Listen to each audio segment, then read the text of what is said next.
Tá no computador, não? Você vê? Música? Tá. No YouTube? Não, tá no Media Player. Só pausar. Não, achei. Não, já dei a primeira cabeçada na câmera.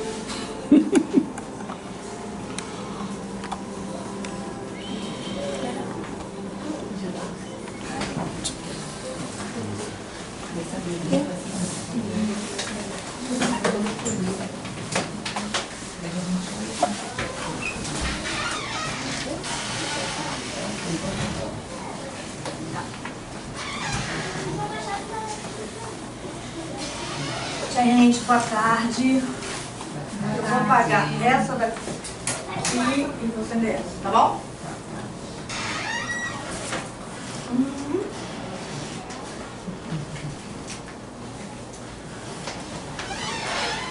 Mãe vai ficar brincando com as crianças.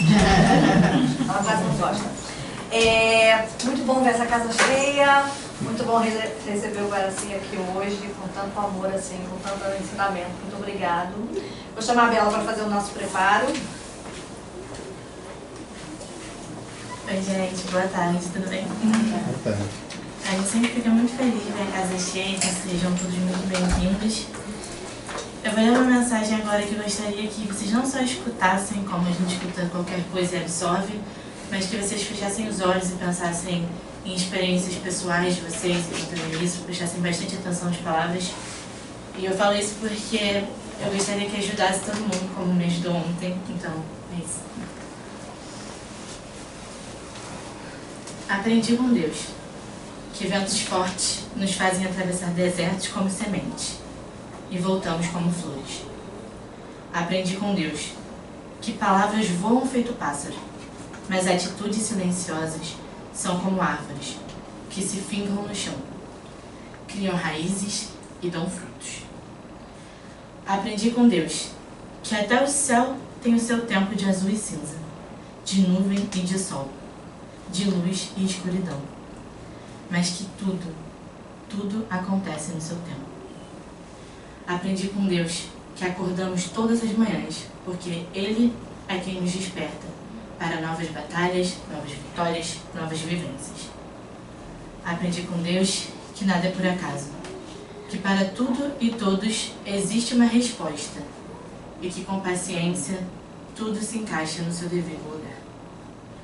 Aprendi com Deus que não existe sorte, existe bênçãos, que somos frutos de um amor sem igual e sem limites, e que a fé nos faz abençoados todos os dias pelo zelo e misericórdia de Deus. Esse texto me faz lembrar muitas coisas, mas dá para tirar muitas coisas do texto, mas eu acho que assim, o que mais me faz pensar esse texto é sobre caminho. Às vezes a gente foca tanto em onde a gente quer chegar, na nossa finalidade, de algum ponto, a gente esquece de aproveitar essa trajetória, que muitas vezes é uma trajetória que vai fazer a gente crescer, que vai fazer a gente aprender, que Deus colocou ali por um motivo, nada por acaso, né, que a gente viu, e que vai fazer a gente voar como semente e voltar como flores, que vai fortalecer a gente. E às vezes a gente está tão apressado para chegar no final, que a gente esquece de perceber o quão bonito, né? Ela tá dando pra mim cara de orgulho, gente. A gente esquece de perceber quão bonito que é a trajetória até chegar nesse final. E aí a gente esquece de focar no momento presente, que pode trazer tantas coisas boas, tantas bênçãos pra gente. Então, além de muitas conclusões que esse texto maravilhoso pode trazer, eu deixo com vocês essa reflexão que a gente tem que aproveitar o caminho. Que o momento de agora é importante, que a caminhada de agora é importante, que a gente tem que ser feliz agora. Não é quando tal coisa acontecer, ou quando você alcançar, ou chegar a alguma coisa nova. Você tem que ser feliz agora e aproveitar o momento de agora, porque ele é uma bênção, assim como os outros. É isso. Agora eu chamo a Ismênia para fazer prece inicial.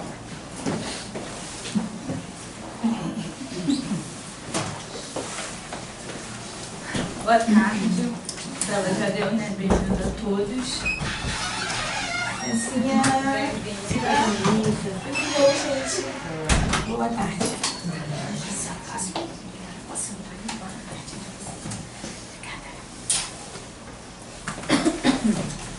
Então, vou pedir para todos fecharem os olhos, imaginarem uma luz imaginarem a imagem de Jesus e agradecer. Como é bom estar em casa, como é bom estar nesse lugar de luz e de amor, para receber um pouco mais de conhecimento, se deleitar com o cálice da sabedoria, poder aproveitar esses abraços amigos, toda a fraternidade que encontramos aqui. Somos todos gratos pela presença dos amigos que aqui estão, os que vieram pela primeira vez, os que já são rostos familiares. Que possamos, Senhor, aproveitar essa tarde tão bem escolhida, afinal de contas está uma tarde tão linda lá fora, um céu tão lindo, tão limpo, e nós escolhemos estar aqui, tentando aprender, tentando crescer através dos ensinamentos do Cristo, através da codificação de Kardec. Então que possamos estar com o coração e a mente aberta, com a certeza de que aqui vamos encontrar não aquilo que desejamos, mas certamente aquilo que precisamos para seguir nosso caminho com mais força, com mais fé e com mais coragem. Peço permissão para começar mais uma tarde de palestra nessa casa de amor. Que assim seja, graças a Deus.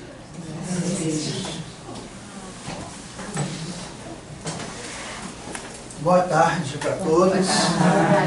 A alegria é muito grande estar aqui, sabe por quê?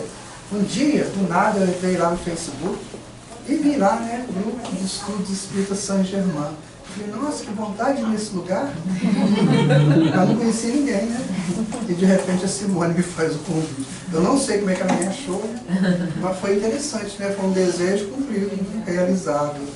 Por acaso, né? Hein? Por acaso, né?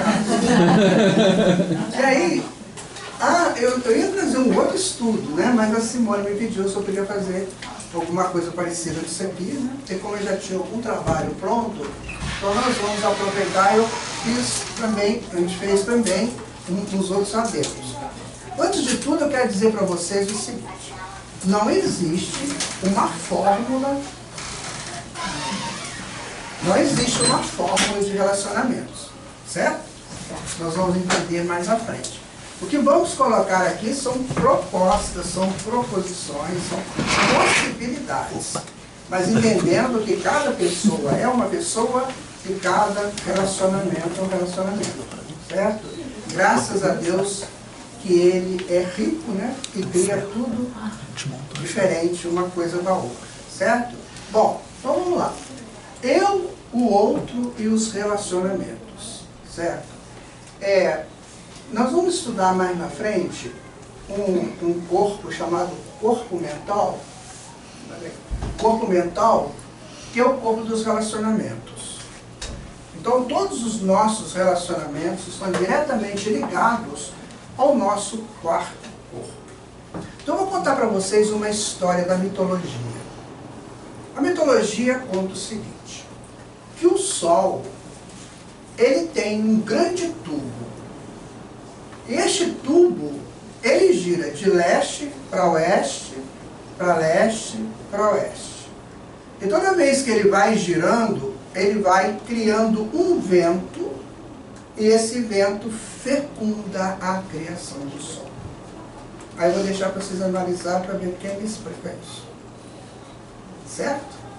Ficou claro? Então é um Sol, esse Sol tem um tubo, esse tubo vai de leste a oeste, leste a oeste, né? E toda vez que ele faz isso, ele cria um vento, e o vento fecunda. Então é a fecundação do Sol. Esse texto da mitologia, ele foi depois retratado por Jung no livro Arquétipos, muito interessante, ele faz de uma outra forma, mas é a mesma coisa. É o que nós vamos buscar fazer aqui, certo? Então vamos lá. Vamos pensar nas relações de espelho. O que seria uma relação de espelho, né? As pessoas se veem no outro sob aspectos em que se assemelha e se constrói dentro da tríade respeito, admiração e proteção. Observemos que para a gente ter isso que a gente chama de eu te amo, se você não tiver esses três aspectos, esquece. Eu tenho que admirar o outro sempre. Em contrapartida, o outro tem sempre que criar coisas que me façam admirá-lo. Certo? Então, para eu admirar, o outro tem que criar situações. E eu também tenho que criar situações para que o outro me admire. Então, é uma partida de mão dupla. Se não houver essa admiração permanente, pode ser que as relações se deteriorem. A outra situação é a admiração, né? Aliás, o respeito. Se eu não respeitar o outro, eu não consigo definitivamente ter um bom relacionamento. O respeito é fundamental. O respeito é um ponto acima do simples conviver. Quando a gente estuda antropologia, por exemplo, que nós começamos a ver as primeiras relações entre os seres, e vamos começar, não vamos tão longe, porque há mais ou menos 6,5 milhões de anos, né, que nós estamos aí como homens. Mas vamos pegar 1,5 milhão só, que é um estudo feito pela antropologia do garoto de Turkana. Turkana era um lago que ficava lá no sul, no sudoeste da África, fica lá. E ali eles encontraram a alçada de uma criança de 16 anos que desencarnou com problemas no fêmur. E aí eles entendem que ali começou a primeira constituição de família, o primeiro afeto, o primeiro respeito. Então, a segunda ali, o que eles entenderam pelas buscas deles, aquele menino desencarnou sob toda a proteção familiar. Devia estar com câncer, né, alguma coisa semelhante. Então, esse é o respeito e a proteção. Se eu não proteger a pessoa que está comigo, então não há possibilidade de haver um relacionamento de espelho. Se eu tratar de me proteger mais do que o outro, provavelmente eu vou distorcer essa relação e vou fazer isso aí. É uma relação de superposição, que é uma relação diferente. Agora, a pessoa se sobrepõe à outra, tirando dela a possibilidade de autogestão e impondo o seu modo de ser e realizar. Aqui, respeito, admiração e proteção não existem. E o eu comando passa a ser o sistema de relação. É isso aí. Vocês observam que isso aqui ele tem uma coisa maior, né? uma expansão maior do que o outro, então ele comanda o outro. Então isso é muito comum dentro de uma relação que não tem essa questão ali do respeito, da admiração e da proteção, que um envolve o outro e comanda realmente o outro. Se estiver em um tipo de relação assim, provavelmente não vai dar certo. Provavelmente em algum momento o outro vai dar o grito dele, certo? É preciso que a gente entenda uma coisa muito fundamental, que é a nossa criação de Deus. Quando a gente saiu de Deus, nós saímos todos iguais e semelhantes a Deus.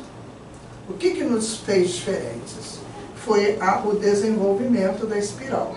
Nós evoluímos em espiral.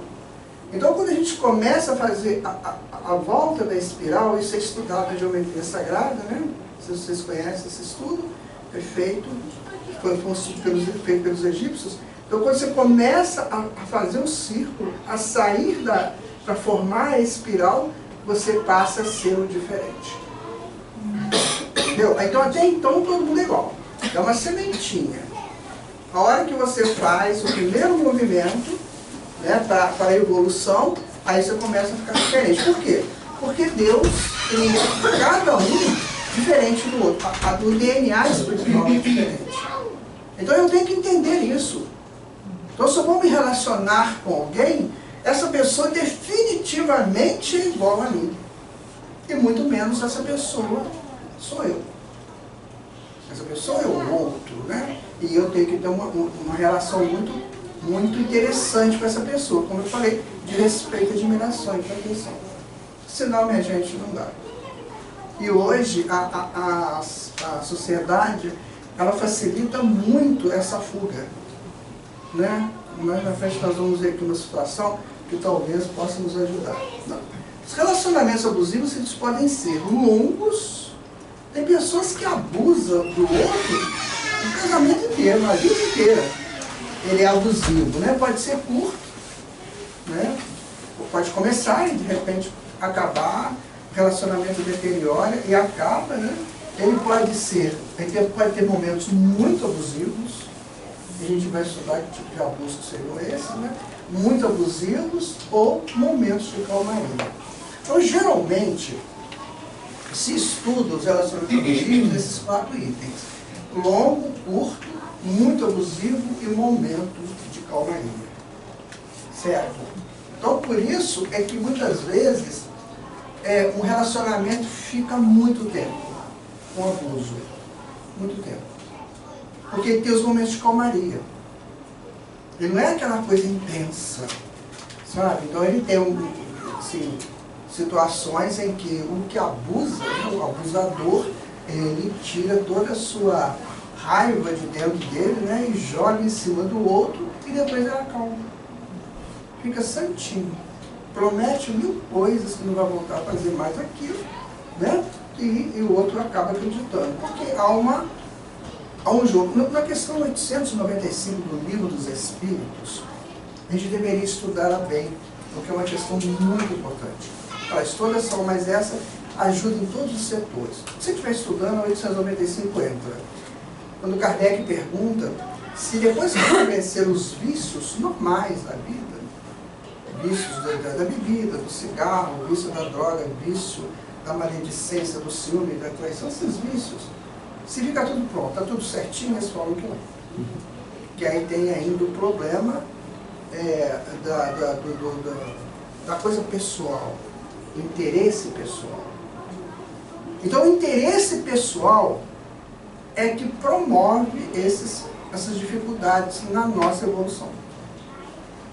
Interesse pessoal não serve por quê? Geralmente as pessoas fazem as coisas por um interesse pessoal. Geralmente é isso. Eu comecei a me observar e assim, você sempre tem um interesse. Ninguém é bonzinho, né? Sempre você faz uma coisa pensando que você vai ganhar lá na frente.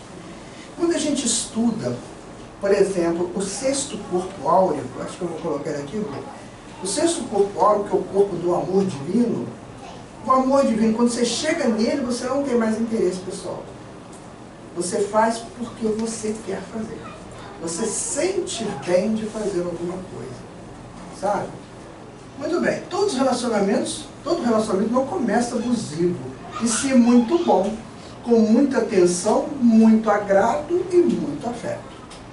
Nós tiramos esse estudo de vários psicólogos, de vários livros, de vários vídeos que assistimos, para ver se eles mais ou menos falavam a mesma coisa. E geralmente eles falam a mesma coisa, certo? Fases dos relacionamentos abusivos. Olha só, no primeiro momento cria-se uma tensão. Cria-se uma tensão. Depois acontecem os incidentes. Aí fica a coisa feia, ruim. Depois vem a reconciliação, depois a calmaria. Aí você pensa assim, tá tudo pronto, acabou? Não, daqui a pouco vem de novo a tensão. Daqui a pouco vem de novo os incidentes, aí vem uma outra reconciliação. E fica nesse círculo vicioso. Porque as pessoas, o grupo, o casal, o grupo, ele acostuma com isso. Ah, tá ruim agora, mas daqui a pouco melhora. E a coisa não vai tendo solução, sabe? Isso não vai ser bom. Porque se você não der solução àquilo que está te prejudicando, aquilo que está te prejudicando vai aumentar o prejuízo ou vai te dar uma continuidade de prejuízos. Então é preciso que a gente entenda isso. Eu estou num relacionamento, não precisa ser só de casal não, pode ser um relacionamento de amigos, profissional, né? Eu estou num relacionamento e aquela coisa está me causando tensões e incidentes, né? Por exemplo, é muito comum a pessoa, às vezes, no trabalho, você chega lá, você está tenso, daqui a pouco acontece uma coisa qualquer, você já acha que o outro que está fazendo aquilo para te azucrinar, né? Então você já começa, tá vendo? O que ele está fazendo? Então isso cria os problemas, né? As situações e os incidentes. Aí esses incidentes, a gente vai variar de acordo com o nível de tensão, né? O nível de proposta de quem está no processo. Então por isso que a gente tem que estar muito atento. O espiritismo, minha gente, eu não conheço nenhuma ciência nesse planeta superior ao espiritismo. Eu fiquei muito encantado com a física quântica. Quando saiu a física quântica, Jesus, não. Hoje eu vejo a física quântica aqui e o espiritismo aqui. Olha que eu estudo física quântica. Eu leio bastante coisa, mas está tão distante do espiritismo. O que eles estão falando aqui, o espiritismo já disse há muito tempo. Então, se nós estamos buscando o espiritismo, nós temos que fazer uso dessa proposta extraordinária. Senão não vai adiantar nada. Nós vamos viver, né, uma vida inteira com problemas e dizendo espírita. Há duas propostas do espiritismo que são fantásticas. A primeira proposta que eu considero é a relação nossa com Jesus. Essa é a primeira proposta. Nenhuma religião fez uma explicação de uma proposta mais ideal e mais lógica do que o espiritismo, a proposta da relação do homem com Jesus. Então, Jesus é o governador do planeta? Ele governa, a gente governa, mas tem um detalhe. Jesus é o Cristo, expandido. E nós somos Cristos em expansão. Então não tem aquela teoria do semelhante atrai semelhante? Então a maior relação do Cristo conosco é de semelhante atrair semelhante. Então essa é uma grande proposta. E depois a gente vai ter a proposta das dimensões espirituais. Então não adianta eu enganar a mim ou a alguém dentro de uma encarnação se eu vou continuar a minha vida. Então se eu venho aqui para resolver situações e não resolvo, eu volto para o plano espiritual com coisas, né, não solucionadas. Então não vai adiantar nada. Eu saio do mundo espiritual numa tabela 0,5 e volto para lá 0,5. O que eu fiz? Perdi a encarnação. Quantos litros de água você já tomou nessa encarnação? Não sabe? Quantos litros de oxigênio você já respirou? Não sabe também, né? Vocês estão perdidos. Porque se vocês voltarem lá com 0,5 igual vocês, vocês vão ter que pagar isso. Isso custa, não é verdade, custa. Isso é da economia do universo. Custa e custa caro. Uma dica que eu aprendi isso, eu comecei a tomar tudo, até quando eu respiro. Muito bom. Continuando aqui, ó. Ciclo das acusações, né? Algumas palavras comuns do abusador para intimidar o abusado. Olha, você me faz perder a cabeça. Nunca vocês falaram isso com ninguém, né? Não, né? E se você falar isso, você é abusador, tá? Porque o abusador sempre coloca a culpa no abusado. Então você me faz perder a cabeça, não sei o quê. Aí vem, eu tento me controlar, você não até que tento. Isso também é abusador, tá? Eu sei que ninguém fala isso, né? Mas não. Pode ser, né? Você me tira do sério. Nossa. Essa também ninguém falou. Né? Então, minha gente, são ciclos. A culpa é sua. Ele nunca é culpado. Né? Então, quando você vê, por exemplo, quando eu atendi pessoas durante muitos anos com conversa fraterna, certo? Então, você conhecia a pessoa pelas conversas dela. Ele não me ouve, ela não me entende. Você já sabe que o abusador é ele, né? Ele que está buscando o processo. Então, minha gente, vamos nos controlar aqui. Será que eu já falei isso mesmo? Né? Será que eu já fiz essa coisa? Isso pode acontecer de filho para mãe, para pai, isso acontece muito. Os filhos, né, brigando com os pais. Você também não me entende, você não sabe, você é gagal, você não entende nada. Tá? Então, às vezes, a pessoa não é abusador, mas está passando um processo de abusador. Muito bem. Ciclo dos relacionamentos abusivos. Né? Então, você tem uma explosão, a fase violenta, com xingamentos e surras. Aí entra o processo, né, físico mesmo, agressão física. Depois você passa para o arrependimento. Aí começa a pedir um monte de desculpas e promete que não vai fazer mais, sabe? Aí depois entra numa lua de mel maravilhosa, que coisa boa, né?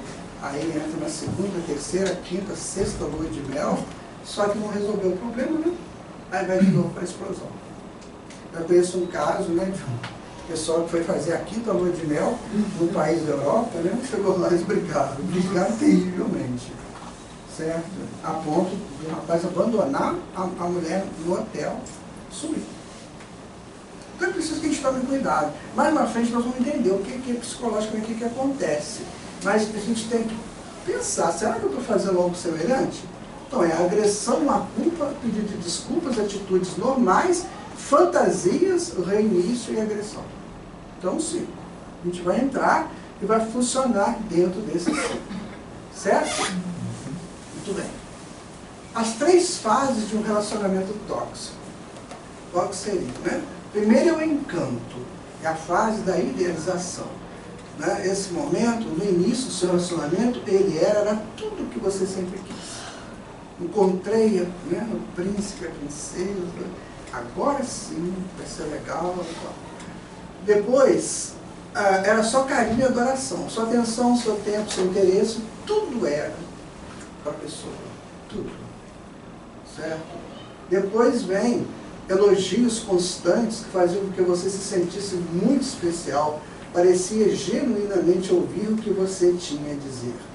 Tem pessoas que quando começam a participar disso aí, ele põe a barbinha de molho, ele fala assim, não vai longe não. Não se envolve, não deixe se envolver muito, porque pode ser que seja só um momento de afirmação do lutador, né, que ele é uma pessoa doente, horas conversando, e de repente você achou sua alma gêmea, você se sentiu cuidado. Então esses relacionamentos assim, que de repente fazem, né, criam uma estrutura magnífica, enquanto que não é possível ainda para nós esse momento. Nos nossos relacionamentos nós vamos viver momentos bons, momentos difíceis, mas a gente tem que tentar nivelar, né? Um momento difícil então eu vou tentar te entender, no seu momento difícil você tenta me entender, é mais ou menos assim. Depois vem a desvalorização, que é a fase do sapo. Porque tem o príncipe, né, e a princesa, agora tem o sapo. Certo? Então vamos lá. Pode destruir de forma brusca e rápida o pedestal sob seus pés. De repente, do nada, você entende que o outro não é tão príncipe ou princesa assim. Certo? Desaparece do nada, como se você nunca tivesse existido, sem dar a mínima explicação. O que aconteceu com esse meu amigo lá, que largou a moça lá no hotel sozinho no país da Europa, sem dar a mínima explicação, incomodamente reaparece como se nada fosse, ou fazer isso de forma lenta, insidiosa e cruel. A psicologia hoje ela estuda esses transtornos com muita propriedade, sabe? A gente tem hoje muitos estudos. Por que eu faço esses estudos paralelos? Por causa da Joana de Ângeles. A Joana de Ângeles fala assim, olha, eu estou passando para vocês a informação, mas eu preciso que vocês busquem terapeutas também. Os terapeutas têm técnicas para ajudar tudo isso. Então, quando você vê uma situação dessa, a gente tem que tentar entender, será que não está na hora de buscar alguém para ajudar? Eu vou segurar isso sozinho dentro de casa? Ou sozinha, né? Está na hora de buscar uma ajuda. Não aquela ajuda de fazer fofoca, né? Ah, meu marido está fazendo isso assim, assim, minha mulher está fazendo isso assim, assim, aí você se torna também uma pessoa desequilibrada. Comece com calma. Pedindo uma orientação, está acontecendo isso na minha casa e tal, assim que a gente vai resolvendo essas questões. Né? 3. É quando escolhe essa segunda técnica de desvalorização, mina sua autoestima, corrói sua identidade, desdenha os seus sonhos e conquistas, aponta de forma cruel seus defeitos, isola você do mundo acusando a todos, levanta contra você suspeitas daquilo que você não fez. Sumiu, isso assim é assim. Foi você que tirou, não? Aí começa esses tipos de suspeitas. Você vê que o relacionamento vai começando bem e vai com o tempo deteriorando. É aí que está na hora da gente refletir. Por que está deteriorando? Qual é a causa disso? Depois a terceira fase é o do lixo mesmo, do descarte. Agora eu vou jogar você no lixo. Agora você não presta, eu vou te jogar no lixo. Fase das agressões verbais, né? Humilhações, mentiras, traições, inversões, projeções, em muitos casos atos de violência física. Agora será o seu descarte. Agora você já não presta, você não vale mais para nada. Jogo você fora com tranquilidade. Né? Depois nós vamos ter, sua energia vital será sugada, deixando você sem alegria de viver, autoestima, amor próprio, autorrespeito e dignidade. Essa palavra dignidade é uma palavra muito difícil da gente entender. Quem é o dignatário? O dignatário é aquele que recebeu, que foi honrado, ele recebe um título de dignatário. E a honra é o ponto principal dentro da nobreza do espírito. Então, quando a sua honra é atingida, né, e alguém te tenta tirar os teus títulos de digno ou dignatário, aí a coisa está muito complicada. Entendendo que você permitiu para chegar nesse ponto. Você permitiu. Por causa de quê? Questão 895 do Livro dos Espíritos. Sempre tem interesse pessoal no meio. Ah, mas eu vou deixar ele ou ela, eu ganho isso, ganho aquilo, ganho isso, ganho aquilo, né? Eu vou deixar, melhor segurar, né? Melhor tentar. Melhor por quê? Porque eu estou tendo um interesse pessoal no meio disso aí. Depois nós vamos ter, durante a fase da desvalorização, a pessoa tenta incansavelmente descobrir o que fez de errado para que seu amor tão perfeito no início voltasse contra ele de forma furiosa. Ao longo da fase de desvalorização, o abusador deixa bem claro que tudo foi culpa sua. Aí a pessoa começa a não gostar mais dela, achar que ela não presta, achar que ela é ruim, que ela é realmente a culpada de tudo que está acontecendo. Isso aí é uma fase muito complicada, para depois a pessoa voltar ao normal, vai demorar um pouquinho. Certo? Muito bem. Quem é o abusador, então? Eu estou correndo um pouquinho, gente, para o horário, tá? Porque senão vai ser mais tarde. Quem é o abusador? Ele é muito controlador. Sabe? Extremamente controlador. É altamente controlador, demonstra muito ciúme e possessividade. Define, corrige e pune o comportamento do parceiro. Frequentemente também isola o companheiro de seu círculo familiar e social. Torna-se portador de transtornos da personalidade, caracterizado por um desprezo das obrigações sociais e falta de empatia para com os outros. Isso aqui está muito próximo do transtorno de borderline. Você já ouviu falar do transtorno de borderline? Por que é borderline? Porque border é fronteira, né? Está bem próximo do normal e do psicótico. Então a pessoa fica, né, flutuando. Ele vai lá e vem cá, vai lá e vem cá. Então o borderline, ele é bem interessante, caracteriza bem essas coisas que estamos estudando. É um transtorno muito complexo, e se a gente tiver essa reação, às vezes eu sou muito compreensivo ou compreensiva, e às vezes eu não sou, pode ser que eu esteja com esse complexo. Aí eu vou ter que procurar uma ajuda médica, uma ajuda psicológica, né, psiquiátrica, para eu não... Então, assim, o meio mais interessante é a ajuda espiritual. No centro espírita, então não passo conversando, né, estudando as obras, enfim, para você se equilibrar. Mas se isso não consigo sozinho, eu tenho que pedir uma ajuda. Certo? É um dos fatores da cura, é a busca da ajuda. Não querer fazer uma coisa que você não sabe, resolver sozinho. Outra fase é a do crítico, né? Existe uma crítica constante e crescente. O abusador sempre se apresenta como superior ao parceiro, diminuindo suas ideias, opiniões, sugestões e necessidades, assim como ignorando ou excluindo. Embaraça, confunde e humilha. E o parceiro lhe trata mal, a sós ou na frente de outras pessoas. Ele fala assim, olha, eu te amo, mas dá um jeito, melhor, né? Então é essa fase da crítica. Você fica muito crítico. E quando eu começo a ficar muito crítico, a proposta quase psicológica seria essa, é a minha defesa. Ou eu ataco, né? A melhor defesa do meu ataque, então eu ataco. Porque se eu não atacar, eles vão descobrir as minhas falhas. Então eu começo a atacar. Eu começo a criticar, começo a fase do deboche, né? Aquela coisa terrível, a coisa horrível, né? Vocês lembram daquele quadro do Fernandinho e da Ofélia? É exatamente isso aí. O sujeito ia visitar o Fernandinho e a Ofélia falava um monte de coisa errada, né? Aí o outro começava a criticar. Aí o Fernandinho, opa, peraí, não, você não pode falar assim da minha mulher. Né? Então é uma fase, ele protegia a mulher, né? Naquele sentido. Então é a fase do crítico. É muito perigoso a pessoa ser crítica, assim, sabe? E você pode ser crítico no sentido de buscar coisas melhores, criticar para crescer. Mas a crítica ao outro ou à outra é uma inferioridade absurda do espírito. Daqui a pouquinho nós vamos ver onde nós estamos em evolução, a gente até leva um susto. Para a gente ficar criticando os outros. Tá? Bom, instabilidade emocional. Isso aí é sério, né? O Goleman, né, o Daniel Goleman, ele escreveu um livro chamado Inteligência Emocional, que é muito interessante o livro, porque ele trabalha o sequestro da amígdala. Vocês conhecem o caso, né? Você tem um estímulo. Por exemplo, teu pai morreu. O que você faz? Oh, meu Deus do céu! Aí você entra no céu. O que aconteceu? A amígdala, que não é a da garganta, é do sangue líquido, ele sequestra a tua emoção e faz de você gato e sapato.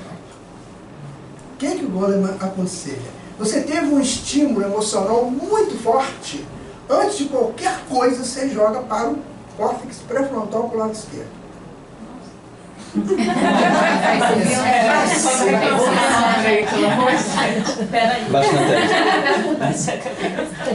Não, aí, veja bem, eu acabei de fazer uma palestra numa segunda-feira, eu estava de férias.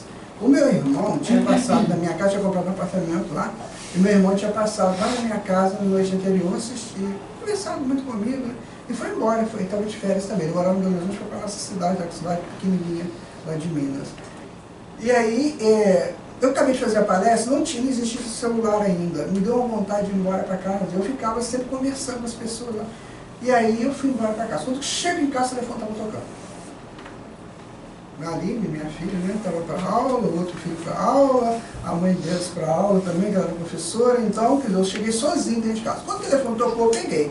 Era a minha cunhada, a esposa do meu irmão que tinha ido lá. Aí, berros. O Denício morreu, que era o meu irmão. Aí, na hora eu fiz isso. Eu joguei pro frontal esquerdo. Eu só pensei assim, morrer é natural. Todo mundo morre. Se ela está em desespero, eu entrar em desespero, o que vai acontecer? 2 desesperados. Então ela não me ligou para casa, ela confia em mim. Aí eu conversei com ela um tempão, 20 minutos conversando. Tentando acalmar, assim, curioso, o que aconteceu, né? Aí quando terminou, eu já sabia que era acidente, só podia ser acidente, né? Ai, que eu estava jogando bola, ele era um bom jogador de futebol, ele estava jogando bola, deu um aneurisma e caiu, morreu de repente. Então, naquele momento, quando ela me falou, eu já estava completamente calmo. Porque a gente faz isso, a gente joga para cá porque eu estou dado raciocínio. Então, morrer é a coisa mais natural. Morre uma pessoa a cada segundo. Então, morrer é aquela coisa mais natural. Ah, mas foi meu pai, ela pode ter sido o pai da outra também. Qual o problema? Assim? Então, é o que ele aconselha, a gente tomar cuidado com emoções. Emoções fazem um transtorno imenso na gente. O abusador é completamente instável, hipersensível, apresenta mudanças de humor rápidas, xinga e briga facilmente, normalmente transfere a responsabilidade de suas ações e de seus próprios sentimentos para o parceiro e outras pessoas. É inseguro e frágil, próprio do ego inferior. Ego inferior, minha gente, é uma representação da personalidade no seu campo mais inferior. Certo? A personalidade é a representação do eu, do espírito, certo? E o ego inferior é uma parte dessa personalidade que é frágil e insegura. Pessoa que põe 7 chaves na porta, já viu? Aí um amigo, conhecia um sujeito, que ele botava 7 chaves na porta e morava sozinho. O que aconteceu? Morreu lá dentro, sozinho. Aí entrou lá dentro da casa dele. Tiveram que arrombar a casa dele. Tinha 7 chaves. Então ele é inseguro, ele é muito frágil. Se você chega para ele e fala mais forte, ele, sabe, ou ele briga, ele sabe, ele grita. Quando você estiver conversando com uma pessoa, que a pessoa gritar com você, você faz assim, sai e vai embora. Porque o grito é como se eu dissesse, eu já não tenho mais argumento. O grito é a falta de argumento. Isso o ego inferior faz muito. Ele grita, sabe? Então é porque já não tem mais argumento.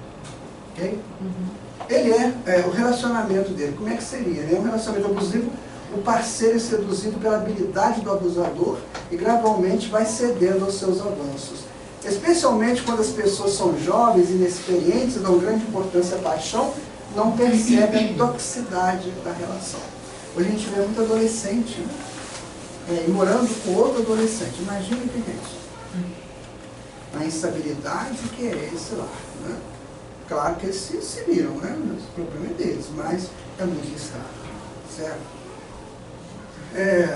Ciclos seguintes, né? Vem a agressão, né? Que a pessoa toma a atitude de começar a abusar, a agredir o outro, né? Ele pode agredir fisicamente, né? Ou então sexualmente. A agressão sexual aí é muito complicada, porque existem fatores dentro da sexualidade que são muito complexos para a gente estudar. Eu só vou dar uma dica para vocês. É claro que isso aí, gente, é um estudo muito aprofundado, tá? O nosso centro genésico, ele tem 4 pétalas, vocês já viram? Ele tem 4 pétalas. Cada chakra tem uma quantidade. Licença, rapidinho. Continuar. Oi? Isso serve como seminário, tá bom? Ah, tá bom. Para manter esse ponto. Então, o centro genésico ele tem 4 pétalas. Cada chakra ele tem uma quantidade de pétalas, ou cones. Aí cada um fala de um jeito, sabe? Eu gosto da pétala, a pétala fica mais romântica. Então, ele tem 4 pétalas.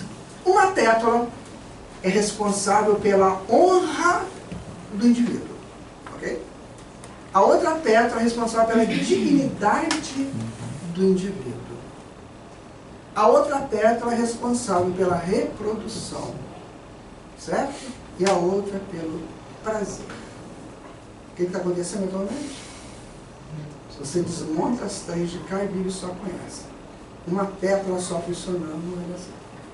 Então é um abuso sexual. A pessoa trabalha só com uma pétala e impõe ao outro que ele também trabalha com apenas uma pétala.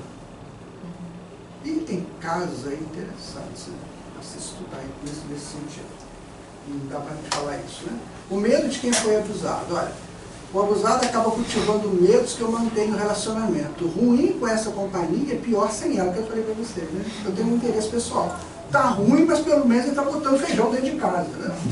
Tá ruim, mas ela faz a minha comida. Certo? É aquele negócio, a gente vai nivelando por baixo, né? Não dá um momento certo para romper, temer que algo aconteça ao parceiro e não aceitar que o parceiro seja feliz numa outra relação. Por quê? Ele briga comigo e vai arrumar outra lá, sirigaita, vai falar assim, uma sirigaita.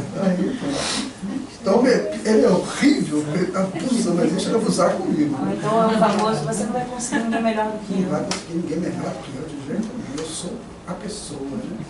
Então, a gente, nessa brincadeira, a gente vai ver como é que a gente vai ser envolvido no processo. E não percebe. Quando se assusta, meu Deus, aí a coisa já chegou num nível muito difícil. Né? Tem jeito sim, né, minha gente?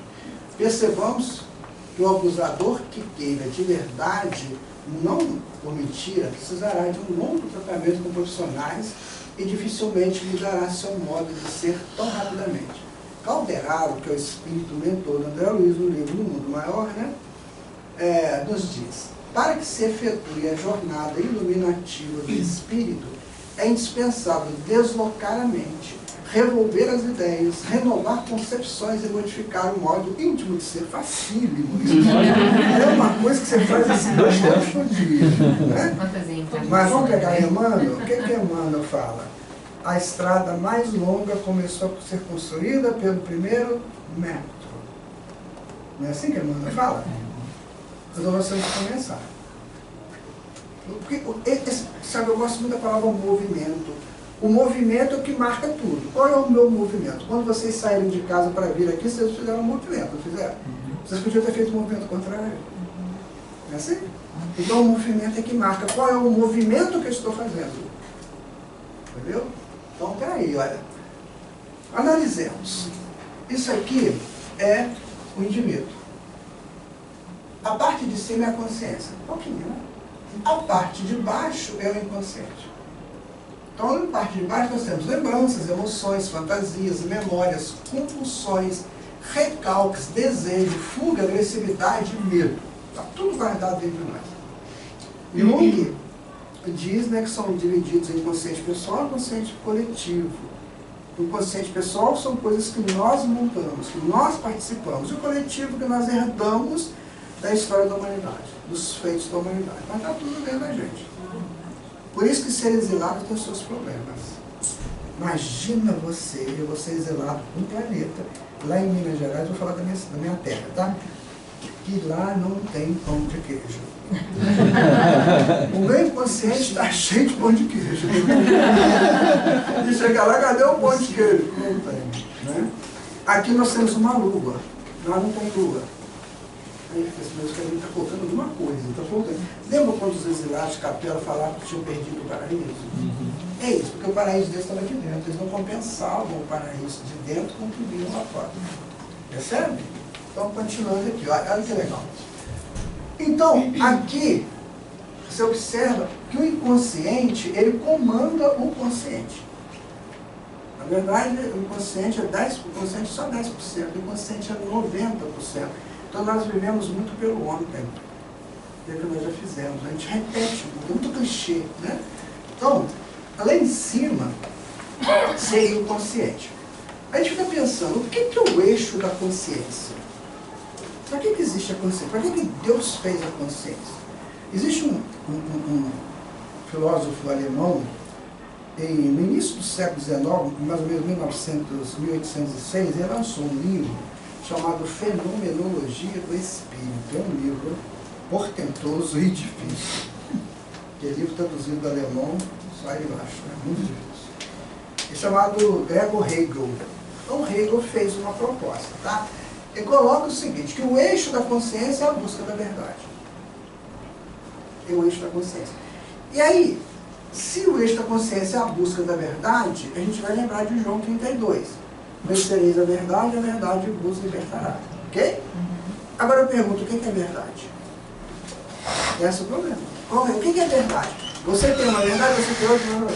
E aí, quando Jesus falou isso, foi de manhã, lá para o templo de Jerusalém, né? O Pedro, à noite, ele pergunta para Jesus assim, Senhor, o que é verdade? Aí Jesus fala assim com Pedro, Pedro, a verdade é o conhecimento e a prática das leis divinas. Isso é a resposta de Jesus para a verdade. Olha, se o eixo da nossa consciência é a busca da verdade, então o que nós vamos fazer? Buscar cumprir as leis divinas. Quando eu cumpro as leis divinas, eu mudo. E ao mesmo tempo que eu estou buscando essa verdade, esse eixo da verdade, eu estou resolvendo os meus problemas do inconsciente. Complexos, sombras, né, que estão arquivados. A gente não pode entrar nesse campo agora, mas o que vai resolver é isso. Então, aqui é uma relação eu e o outro. Veja bem, eu sou assim, mas o outro também é.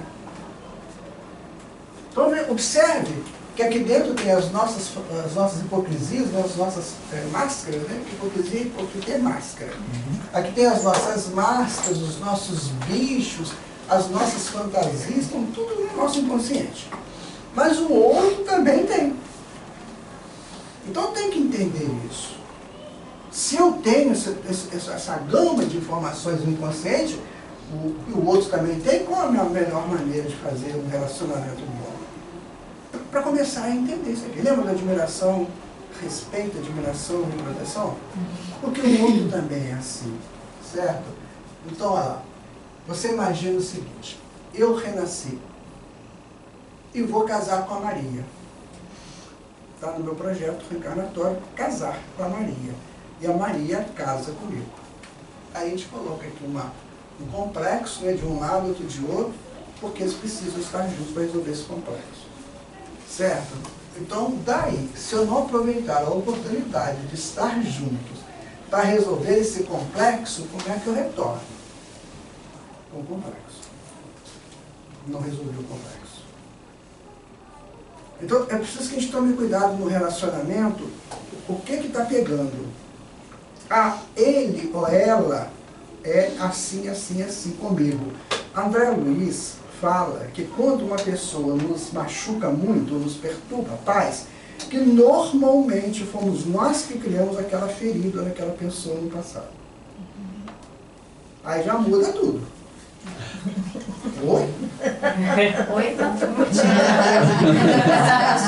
Eu sei uma fogueirinha. muito normal. Estão perturbando umas pessoas aí. Eu assim, com certeza. Eu acho que se a gente estudar estágio André Luiz e Urbano, olha que história séria. Então, a pessoa me arrebenta, faz um monte de coisa comigo, eu fui culpado. Você pode ter sido. Ainda bem que Eu tenho uma história sobre isso, mas não vou contar para agora. Vocês querem? É o caso de um casal que nós conhecemos lá em Juiz de Fora, sabe? É o Guilherme e a Vanessa. O Guilherme e a Vanessa eram pessoas muito legais, mas o Guilherme não morava em Juiz de Fora. O Guilherme morava numa outra cidade. E a Vanessa morava em Juiz de Fora e frequentava um centro espírita lá em Juiz de Fora. Desde petitinho, igual a minha netinha que está aí, né? Eu já frequentava aquele negócio. Um dia, a Vanessa ficou pré-adolescente. Bonitinha, fofa, linda, né? E chega o Guilherme que muda de uma outra cidade. Ah, foi um olhar para o outro, né? A coisa pegou, a química aconteceu, né? Aconteceu aquela ali, ó.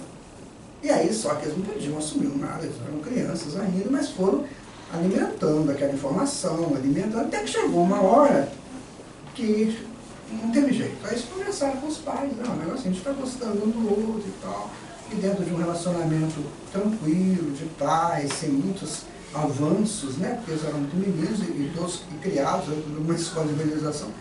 Eles começaram a namorar. Só que o Guilherme era mais velho, ele vai para a faculdade, né? Forma e arruma um emprego. Logo assim que ele forma, ele arruma um emprego. Então ele vai e convida a Vanessa para o casamento. E a Vanessa fica toda feliz. Opa, é isso que eu quero. Só que a Vanessa estava estudando ainda, mas sem problema. E esse caso foi um casamento lindo. Conto de fadas, né, que aconteceu lá no centro. Foi dentro de uma sala de festa lá. Muito bem. Era um casal em lua de mel permanente. Combinaram, essa parte do guarda-roupa é minha, essa parte é sua, não entra no seu campo e você entra no meu. Certo? Isso é privacidade. E aí começou. Quando chegava no dia da feira, né, ele entregava o dia para a Vanessa fazia a feira. E quando ele chegava em casa de noite, tinha o bolo que ele gostava, o biscoito que ele gostava, tudo que ele gostava ela comprava para ele. Era uma coisa linda.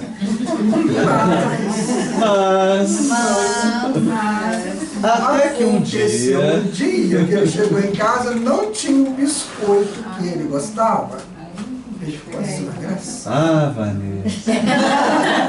Passado mais uns tempos, não tinha o bolo que ele gostava. Começou a pisar na bola. E aí começou aquela história toda. Começou a faltar. Ele chegava em casa, eles nem comida ele tinha.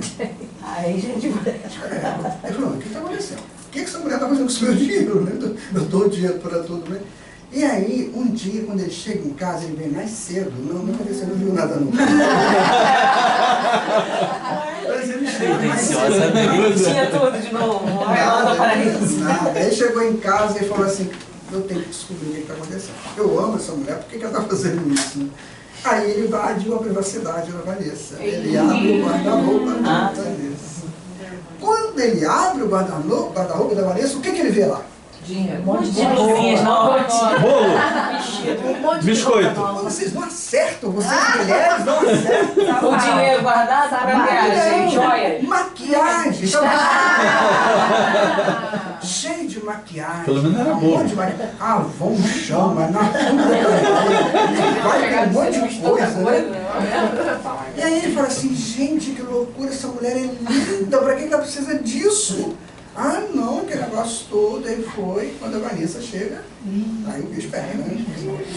E aí ela começa a pensar, eu gosto disso, eu quero comprar isso sim. Mas você não podia, mas você não me dá o dinheiro, eu vou aproveitar o dia que você me dá.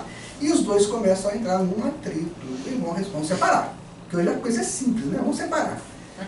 Aí um deles, que eu não sei se é a Vanessa ou se é o Guilherme, mas eu acho que é a Vanessa, fala assim, então vamos fazer o seguinte, vamos conversar com o mentor lá do centro, para ver o que ele fala pra gente. Aí os dois foram conversar com o mentor. Aí o mentor sentou na frente deles, ouviu, né? Aí falou assim, Vanessa, você pode me dar licença, por favor, que eu preciso falar com o Guilherme? E aí a Vanessa saiu pisando alto, né? É um complô, até os espíritos. É um complô. Tô danado, aí o Guilherme sozinho, tô danado. Agora eu vou, cara. Aí o Guilherme, assim, o que o mentor fala com ele? Eu vou te contar uma história. Era uma vez, no passado, um casal que se casou. E, passado um tempo, a moça começa a ter muitas sardas no rosto. E ela, que era linda, começou a ficar feia para aquele moço. E aquele moço, então, busca outros relacionamentos. E aquela moça, então, entra num estado muito triste de melancolia, de tristeza, depressão, né? E desencarna assim. Essa moça era a Vanessa. Você chamava ela tanto de feia, que agora ela se protege para que você não a chame de feia mais. Então ela já traz os produtos, né? Que se precisar, ela vai usar para você não chamá-la de feia. Sério, né? Dentro quando ela lhes fala que às vezes a gente que promove o problema no outro, então cuidado, gente. Quando alguém está pisando no teu pé, cuidado. Pode ser que você que ensinou ele a pisar. Certo? Bom, a evolução, ou seja, o progresso contínuo e ordenado dos seres e dos mundos, constitui uma lei divina que está sujeita a toda a criação. Walter Barcelos é um estudioso, né, da doutrina espírita lá de Uberaba, se não me engano. Então, entenderam isso aqui? Nós temos que resolver os nossos problemas. E quando a gente nasce para resolver um problema com outra pessoa, nós viemos potencializados para isso. Ninguém vai pegar um drama que não consegue suportar. Então vamos tentar entender, vamos tentar resolver esse problema dentro do melhor nível possível. É claro que não é sendo abusado, né? Mas é conversão. Conversão se entende, é o diálogo. Certo? Então aqui tem energia psíquica, lá. Qualquer ação que fazemos, geramos energias. Boas ações geram energias que expandem o self, vocês sabem que é a mão da divina. Más ações geram energias que se acumulam na mente e terão que ser eliminadas. Um copo d'água que eu dou para alguém, eu gerei uma boa energia, vai expandir meu self. Um xingar alguém, eu gero um complexo que eu vou ter que... Então os complexos, eles vão no ritmo de Deus. Tum, tum. Vamos dizer que Deus só aceita até 5. Chegou nos 5, você tem que eliminar. Aí geralmente vem pelas enfermidades. Então cuidado quando você xinga, quando você reclama, quando você rebela, porque quando você xinga e reclama, você está reclamando de Deus. Para que botou essa pessoa na minha frente? É Deus que é culpado. Porque se não quisesse colocar você na minha frente. Certo? Então cuidado com as reclamações. Você está reclamando de Deus que permite aquilo. Certo? Aí então uma cena de violência, né? Terrível. A energia psíquica consiste em toda a energia que realiza trabalho da personalidade. É o Gustav Jung que fala isso, né? Então nós temos lá, o aumento da tensão, um ataque violento, a lua de mel, aumento da tensão, um ataque violento. Isso aí, a gente vai criando um problema dentro da mente, do quarto corpo. Que, nossa, vai ser difícil de arrumar isso. Muitas encarnações, muitos problemas, muitas decepções. Em um relacionamento instável, as energias se alternam. Isso provoca intensos fluxos energéticos que atingem todos os corpos áuricos, desestabilizando a pessoa e provocando desgastes altamente prejudiciais. Aqui nós vemos, olha, nós temos, né, no nosso corpo, aqui, esses feixes aí, está chamando nades. Então as energias, elas entram e circulam. Então a planta do pé tem a circulação de todas as energias para toda parte do corpo. Tá certo? Então, se eu faço a vida ficar legal, de boa, essas energias vão circular naturalmente.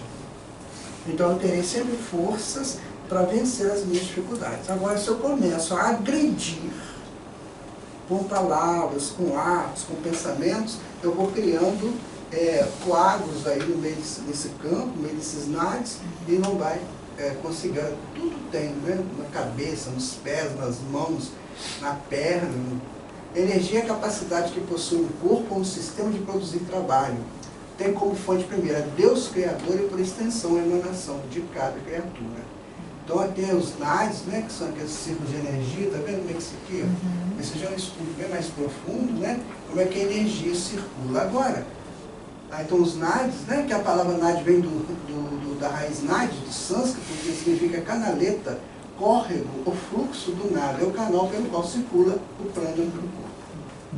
Onde fica esses meridianos? Fica no duplo etéreo. Já ouviu falar no duplo etéreo? É um corpo que nós temos, segundo corpo, que ele é próximo do corpo físico, uns 3 centímetros mais ou menos. Aí se você disser para você assim, eu me detesto, o duplo etérico vai entender assim, ó, eu estou fazendo de tudo para ela se detesta, então eu vou deixar ela sozinha. Você vai dizer, eu me detesto, eu não gosto disso, isso atinge o duplo etérico, que é onde fluem essas energias. Tá? É uma formação de energia na forma de canal, na qual o prana flui por se conectar aos chakras. Ele ainda não é aceito pela comunidade científica. Elas começam do centro dos chakras e fluem para a periferia, se tornando cada vez mais finas, tendo uma função extrasensorial, causando em parte as respostas empáticas e instintivas. O que a gente está mostrando aqui? O impacto para aquele que faz, para o abusador, né? E o que acontece com ele e para o abusado. São os impactos que vão acontecer no espírito. Então, a entrada das energias. Aqui, está vendo? Existe, não sei se vocês querem falar na Bárbara Brenan, que escreveu aquele livro Monge de Luz. Não. Valia a pena vocês verem. O Monge de Luz é excelente. Essa moça, ela é uma terapeuta holística, ela tem uma evidência fantástica, ela tem um mentor que viu o trabalho dela, sabe? Então ela fala que tem uma estrela aqui, mais ou menos no meio de um livro chamado Estrela do Âmago. Então as entradas das energias, elas podem vir por meio cósmicos, como Alexandre fala no livro Missionários da Luz, né? Vem pelo cosmos, ou vem pela o eletromagnetismo da Terra, ou vem pelos astros semelhantes à natureza. Então, a gente vive o tempo todo imerso nesse fluxo de energia. E essas energias, elas vão entrar e vão direto aqui para o âmago, né? Então, o âmago vai distribuir essa energia pelos meridianos e pelos chakras. Então, a pessoa que está mal, a gente vai mostrar daqui a pouquinho, porque a circulação de energia dela não está boa. Então, qualquer relacionamento abusivo, essa energia não está circulando bem. Então, se a pessoa está muito doente, a pessoa não para de ficar doente, pode ter certeza que são essas energias. O que é que o passe faz? Ele tem essa proposta de desentupir. O que é que Jesus fez para a garota de 12 anos que estava dada como morta? Vocês sabem da história, sabe? Da filha de Jairo? Não sabem? Não. Chegou lá o dono, o representante da sinagoga, e falou para Jesus, minha filha está à morte. E aí o servo fala assim, Jairo, não incomode o mestre, ela já morreu. Aí, mas Jesus mesmo assim vai na casa do Jairo. Chega lá, tá uma confusão, porque eles já estavam até cantando os cantos fúnebres, né? Aí Jesus chega no pé da cama da menina de 12 anos, e diz para ela assim, menina, levante! E ela estava morta, estava durinha já. Menina, levante! A menina levantou. Milagre? Não. As energias estavam circulando de maneira muito pequenininha, eu chamo de catalepsia, né? Não, de letargia, estava funcionando, catalepsia mesmo, estava funcionando de uma forma muito pequenininha, e Jesus então desobstruiu os nadis e a menina volta para a vida. Assim que aconteceu com Lázaro também, certo? Então, são energias cósmicas e energias da Terra, como a gente falou. Então, minha gente, nós vivemos nesse mar de energias. Se eu faço uma coisa errada, eu posso interceptar a fluição dessa energia. Certo? Então, a gente tem que pensar isso. Ó. As energias saudáveis funcionam assim. Olha que legal, né? Esse relacionamento que bom, cara. Como eu devo ver o outro? Vamos pedir ajuda à poesia? Vamos lá? Ao Criador, à criatura, ao universo, o caminho. Há também a estrutura, também há a coerção. Há a escolha, o prazer que busco, a harmonia que necessito, o barco que me leva no jogo quase infantil das emoções que pairam. Ao outro, a outra, companheiros que, como eu, também buscam para crescer.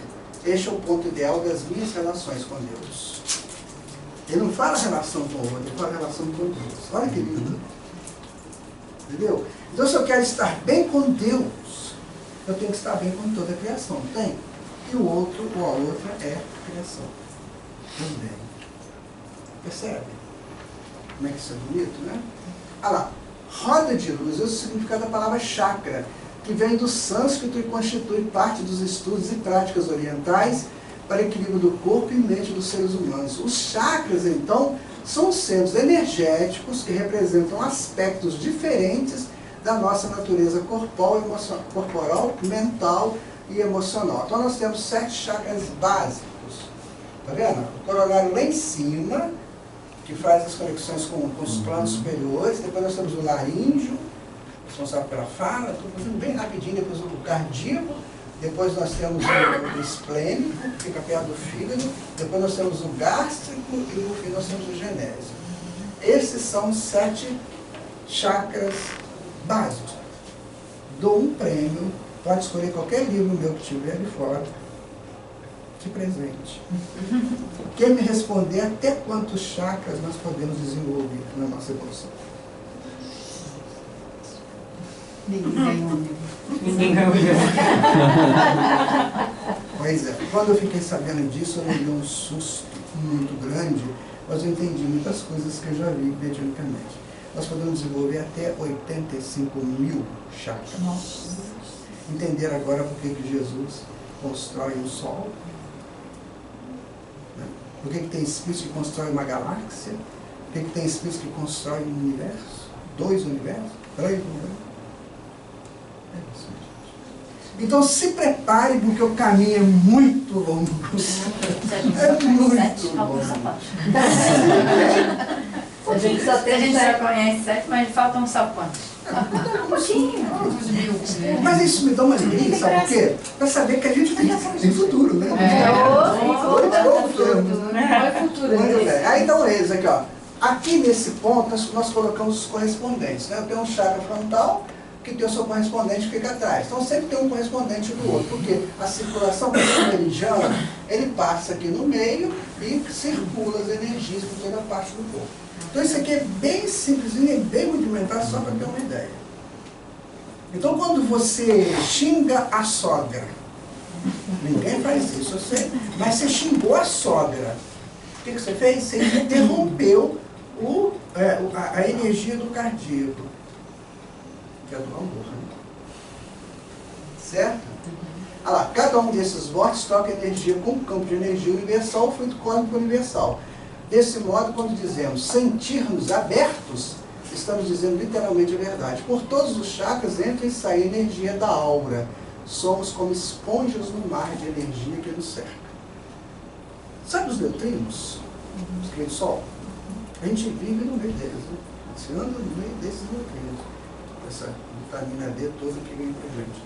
E quando eu estou mal, eles passam comigo. Aí estão os chakras funcionando, tá vendo que bonito? Agora olha que lindo que esse aqui, um chakra funcionando perfeito, olha. Show, né? Porque eles giram, certo? Eles giram. Tem chakra que giram com tanta rapidez que tem hora que ele está girando da direita para a esquerda e depois da esquerda para a direita, né? Igual roda de bicicleta, né? Você fica olhando muito, ela muda, né? Do sentido. Então esse aqui é um chakra girando aqui, está acontecendo aqui dentro, né? E um dos efeitos que dão no corpo. Certo? Ah lá, os chakras agora desfigurados. Olha que interessante. Sabe? Os cones, tá vendo aqui? Ó? Cada um chakra desse está com um cone desfigurado, ou está com a teia. Aí tem uma tela na frente dele assim que protege, né? A tela toda arrebentada, aqui também está furada, aqui está torta, então vamos ver. Ah lá, o A é uma hérnia hiatal, hérnia do estômago, desfigura o chakra ali. O B, danos no cóccix. Esse aqui é angina, câncer, problemas nas pernas, longas terapias relacionadas às drogas. O que o Dr. Bezerra de Menezes fala?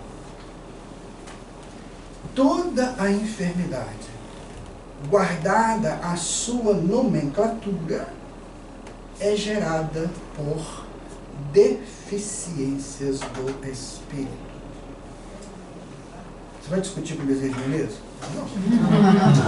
Então, o que acontece? Tudo isso aqui fomos nós que causamos. Em algum momento. Todos esses danos fomos nós que criamos.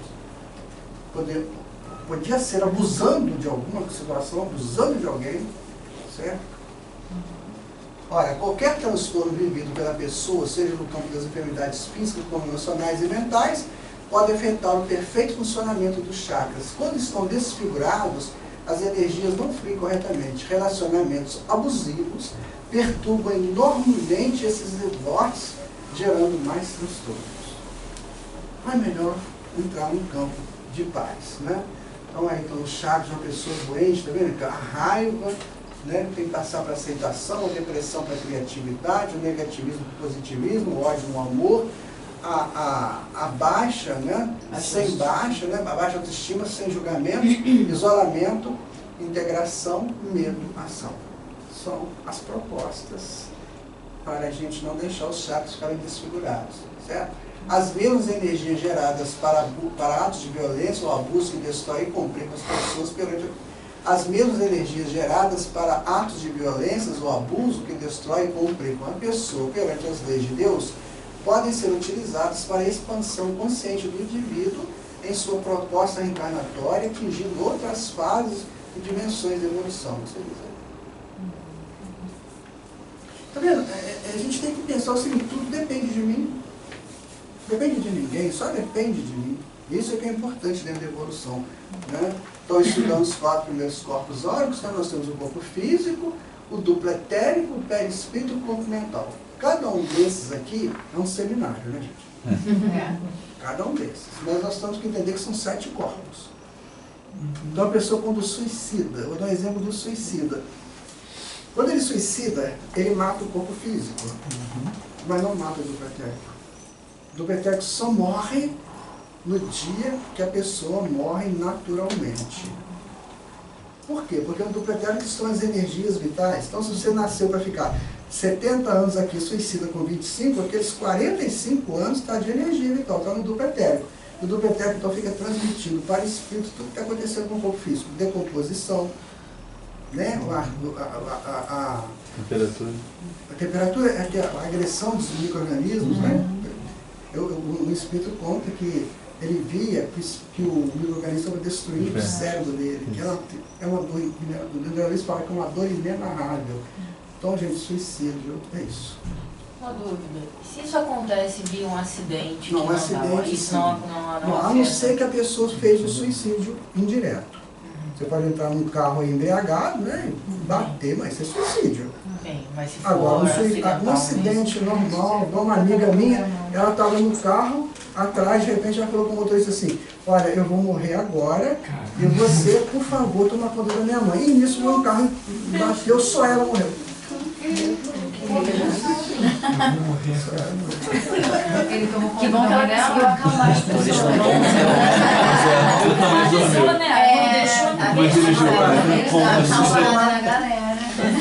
Preciso tomar muito cuidado para que a gente não cometa o suicídio indireto. Suicídio indireto é uma coisa que a gente faz sem perceber. Sabe? Bebida. Eu vou dizer uma coisa para vocês, minha gente. Eu não sei como é a relação de vocês com bebida alcoólica, tá? Mas não dá mais não. Nosso corpo físico não tem mais suporte para álcool. Nós estamos na 5ª geração do corpo físico, ok? Nos primeiros corpos tinha suporte, porque precisava de dinamizar a mente. Agora não dá mais. Então, bebida alcoólica. A gente tem que falar. É lamentável, eu não gosto de dizer isso não, mas se eu não falar, os espíritos que eu puxo na minha orelha, entendeu? Então, olha lá. Então são 7 corpos, tá vendo, Ricardo? Esse aqui é o corpo físico, o duplo etérico, perispírito, mental, vontade divina, amor divino e mente divina. Então vamos tirar esses aqui, né? Desculpa, foi o contrário. Agora vamos estudar os corpos superiores. São esses aqui, a vontade divina, é o 5º corpo. Então, se eu fizer qualquer coisa contra a lei de Deus, eu atinjo o meu 5º corpo. Se eu falo uma mentira, por exemplo, eu atinjo o 5º corpo. O 6º corpo é o amor divino. O amor divino funciona quando eu faço as coisas desinteressadamente. Isso é amor divino. Eu faço isso por você sem o menor interesse. Porque eu sei que é assim que funciona no universo, né? E o 7º é a mente divina. Certo? Aí que bonitinho. Nós somos assim. Então, o corpo mental, né? é neste corpo que construímos a casa onde moramos. Quanto mais complexos e energéticos a espera de soluções, mais surpresas poderemos ter, inclusive de sermos abusivos em nossos relacionamentos. Quanto mais claro ele for, mais veremos a luz que somos e para onde vamos, tornando-nos assim seres pacíficos e conscientes em busca da cristianização por ser fator de excelência dentro do processo evolutivo. Então a pessoa que vive numa casa mental, por exemplo, você chega na sua casa, se eu chegar na casa de qualquer um de vocês aqui, eu vou ver como é que é a casa mental de vocês. Está retratado na sua casa. Tem gente que adora que as coisas antigas, né? Porque a mente está muito ligada às coisas da antiguidade. Tem outros que a casa é bem bagunçada, né? A mente é uma bagunça. Tem outros que são arrumadinhos, né? Tem outros que são perfeccionistas, isso é terrível, isso não pode nem encostar em nada. Então, enfim, é assim, a casa mental é a nossa casa. Mas eu tenho as minhas fobias, né? As minhas expansões, está tudo ali dentro. Tanto assim que o Calderaro fala para o André Luiz no livro do Mundo Maior, né? A casa mental. É um capítulo à parte que tem lá no livro. Certo? Chegará um tempo em que as pessoas se olharão e reconhecerão em si a plenitude da vontade divina. Naquele tempo, tudo será harmonia e condução equilibradas, e todos serão filhos conscientes de Deus. Um dia nós vamos nos encontrar lá em Júpiter. Elas vão falar assim, lindo aquele dia, no Rio de Janeiro. Eles estavam começando, a gente era criancinha. Gente, sabe o que nós somos no universo? Não tem um trecho não, mas eu tenho que falar. Nós somos micro-organismos. Pensa antes, pelo menos não pensa. Só que pensa tanta bobagem. Então a gente tem que começar a evoluir. Jesus fala uma frase sensacional. Ele fala, tudo é de Deus. Desde o grão de areia até as estrelas sublimes. Então nós somos de Deus. Num processo de evolução. Vamos pensar assim, né? No seio augusto do tempo, olha que lindo isso aqui, a mente se angeliza e a forma se transluz. A mente que se manifesta na matéria se expressará um dia em plena luz. O sexo que vibra na carne radiará um dia o puro amor. Show, né? Isso é do espiritual, estamos no livro do Universo Vida. Tá? No regaço insondável dos milênios, a crisálida de consciência acende humilde o primeiro raio da coroa de glórias angélicas. Os genes cromossomáticos que partem dos núcleos celulares e do citoplasma iniciam com modesta nota a sinfonia cósmica da comunhão com os querubins. Depois vocês leem a questão 540 do Livro dos Espíritos, que é a mesma coisa que está aqui. Tá? Olha aí, gente. Eis a nossa situação, a situação do abusivo, né, do abusador, do abusado, mais ou menos essa. Certo? Mas a gente pode mudar, não pode? Pode fazer isso. Algum comentário, alguma pergunta, alguma colocação? É muita coisa para a gente dizer, né? Existe alguém? Existe alguém nessa relação assim? Existe. Eu vou te dar uns exemplos. Eu quero. Ó, Francisco de Assis e Irmã Clara. Eles eram casados. Mas não eram casados, eles eram só amigos. Né? Então, mas tem ali, tem outras, né? Tem muitas relações lindas. Eu conheci uma senhora lá na minha terra, que ela era tão pobre, mas tão pobre, que o quadro de parede que ela punha na cabana dela de pau-pique, né? Sabe o que era? Ela tinha uma tesoura, dela para uma tesoura daquela que faz uns recortes bonitos, né? Então ela fazia com o jornal, ela recortava assim, um monte de coisa, fazia os quadros de parede dela. Você chegava na casa dela, era pura luz. Nossa, aquela dona me marcou profundamente. Eu era muito menino, quando eu fui, eu ia lá levar alguma coisa para ela, né? Quando sobrava alguma coisa em casa, a gente levava. Nossa, era uma coisa de louco. No dia do velório dela, a gente não estava velando no corpo. Nós estávamos vendo um anjo subir para os céus. Imagina essa suspeita. Nossa, quando eu falo essa mulher, me dá vontade de chorar. Mas é isso, existe sim, gente. Existe. Claro que existe. Às vezes essas pessoas estão tão perto da gente que a gente não reconhece. Acha que ela é boba, né? Você é boba, né? Você aceita tudo. Né? Então, são pessoas que fazem de uma situação difícil uma coisa boa. Eu queria saber de novo o nome da moça que você falou do livro da estrela, que você falou e eu esqueci. É Bárbara Brennan. Ela escreveu 3 livros, Mãos de Luz, Luz Emergente e A Cura pela Luz Interior. Agora, a gente tem, Eu acho que tem. a gente tem Acho que não pegar. Como é seu nome? Isabela. Isabela, é o seguinte, vá com fé e com vontade. Mas vale a pena. Vale a pena. Muita coisa que eu falo de corpos áuricos de chakra eu tiro dela. Sabe? Muito legal, porque ela tem um mentor que dita para ela. Ela não faz sozinha. Mas alguma coisa, uma coisa que No livro Vida e Sexo, já que o tema hoje aqui, né, relacionamentos abusivos, ele fala muito sobre você honrar o casamento, você saber até que ponto você precisa se esforçar para que o casamento dê certo. E já que o tema a gente falou muito sobre o abusador, se fosse possível que o senhor comentasse sobre até que ponto a pessoa precisa investir naquela relação e qual o momento que ela fala, olha, você precisa se autopreservar. Eu vou te dar o exemplo de um amigo que eu tenho, tá? Foi uma experiência muito interessante. Ele teve problemas sérios no relacionamento dele com a esposa dele, muito sério.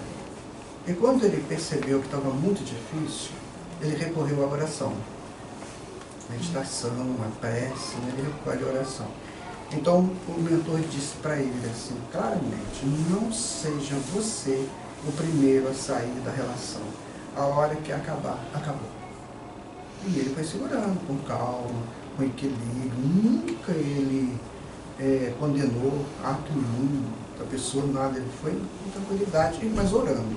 Ele usou muito da oração. Aí um dia, acabou. Um dia eles sentaram, não dá mais. Vai em paz e ficou tudo bem. Sem problema, hoje são amigos. Entendeu? Então é assim, chega porque, na verdade, o bem, ele não dura eternamente. Aliás, o mal não dura eternamente. Ele tem um tempo de duração. Lembra daquelas coisas, 2 quadradinhos, 2 complexos? Então, por exemplo, você pode estar num relacionamento com uma pessoa muito difícil, abusivo, e aquilo ali uma hora acaba. Aí você pode viver bem com a pessoa sem problema nenhum. Ou então, a própria vida retira, sabe? A própria vida. Quando o que foi abusado não dá mais, não precisa mais da relação, a própria vida retira. Ou um desencarne, sabe? Uma separação mais ou menos amigável. E pronto, e acaba. O que a gente não pode é tomar aquela atitude intempestiva. Sabe? Aquela atitude que aí eu fico agressivo também. Então vamos com calma, confiando em Deus. A gente tem que entender, meus amigos, minhas amigas, né?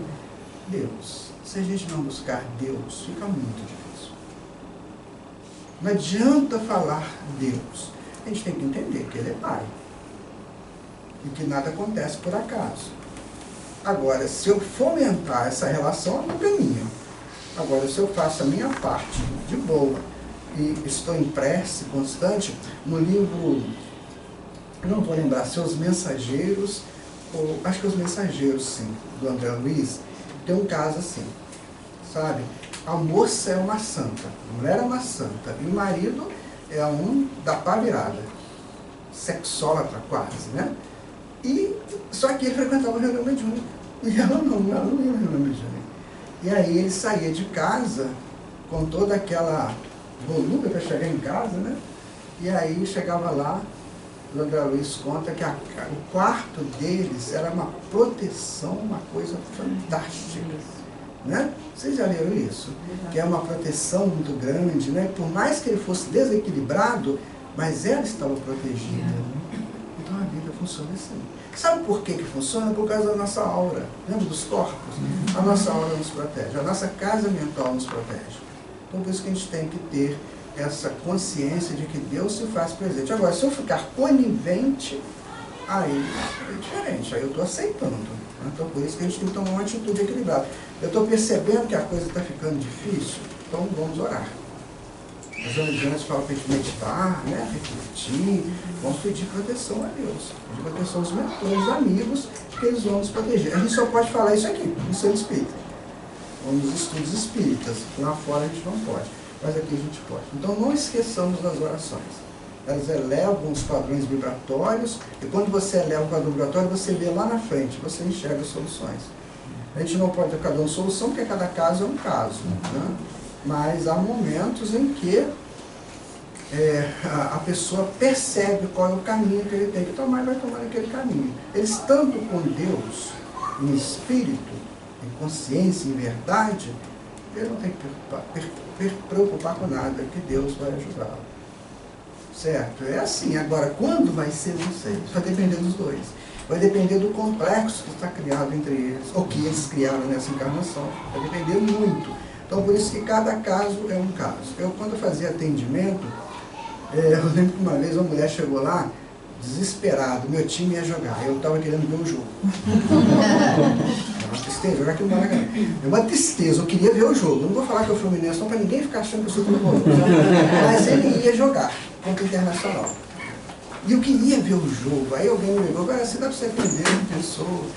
Na hora, justamente na hora do jogo, eu falei, meu Deus, mas tem que ir, né? Aí foi lá atender a coisa. Eu cheguei lá, ela chegou toda irritada, porque não sei o que, meu marido, que meu marido, que meu marido. E eu tô só escutando ela. Aí larguei o jogo pra lá, não tinha nada a ver com o jogo. Aí eu tava, meu marido, eu vou separar do meu marido. Sabe o que eu falei com ela? Separa não, daqui a 6 meses ele vai morrer. E ele morreu? Sério, né? Você lembra da Rita, da Leia, irmã da Leia? Não, você lembra da Leia, não lembra?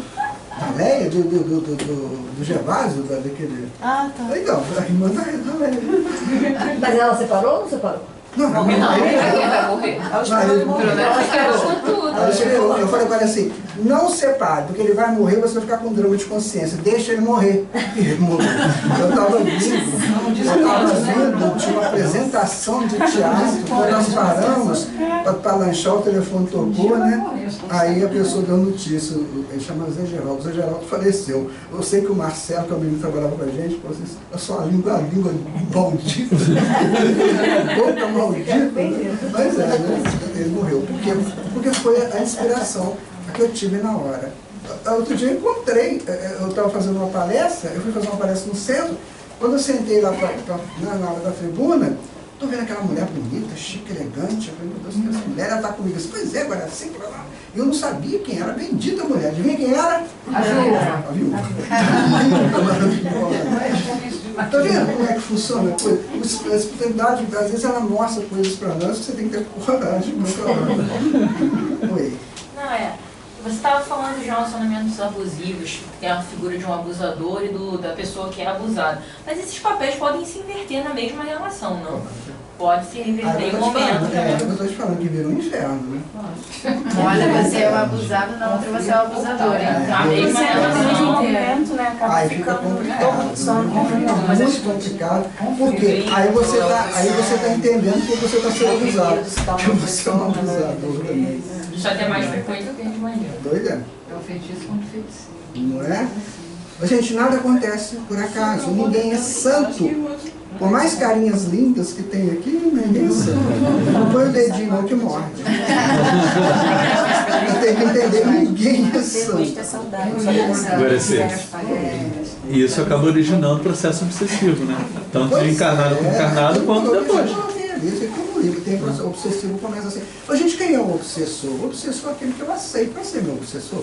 Se eu não quiser, ele não vai chegar. Mas tem gente que está tão asseminhado com o obsessor que se o obsessor for embora, ele sai correndo atrás dele. Porque o obsessor é aquele que fica assim. O obsessor. O obsessor é aquele que você tem razão sempre. Né? Ela que é estranha, mas você tem razão. Se eu fosse o seu permanecer firme, aí você adora algumas coisas dessas, né? Você é inteligente, você é isso, você é aquilo, você vai, quem não quer uma coisa dessa? É um obsessor, né? Aí ele vai embora, cadê o que você fica procurando? Tem casos, gente, que você não pode separar o obsessor do obsidiado mais. Se separar o obsidiado, desencarna. A simbiose. O Dr. Bezerra de Menezes tem um caso com o filho dele, um dos filhos dele. Ele não pôde separar o obsessor, o Dr. Bezerra, ele estava encarnado, ele não pôde separar, porque se separasse o menino desencarnado. Estava tão entrelaçado os dois. Os ovoides, né? Aí faz, é uma festa terrível, né? Gente, o estudo está pronto, eu espero que tenha sido útil para vocês, tá? Qualquer coisa, vocês me desculpem, né? Mas é isso aí. Foi ótimo. Sábado aqui é para mim mesmo? Tem os livros ali fora, se vocês quiserem dar uma olhada lá, tá bom? Deixa eu pausar aqui a gravação. Essa aqui é minha. Não.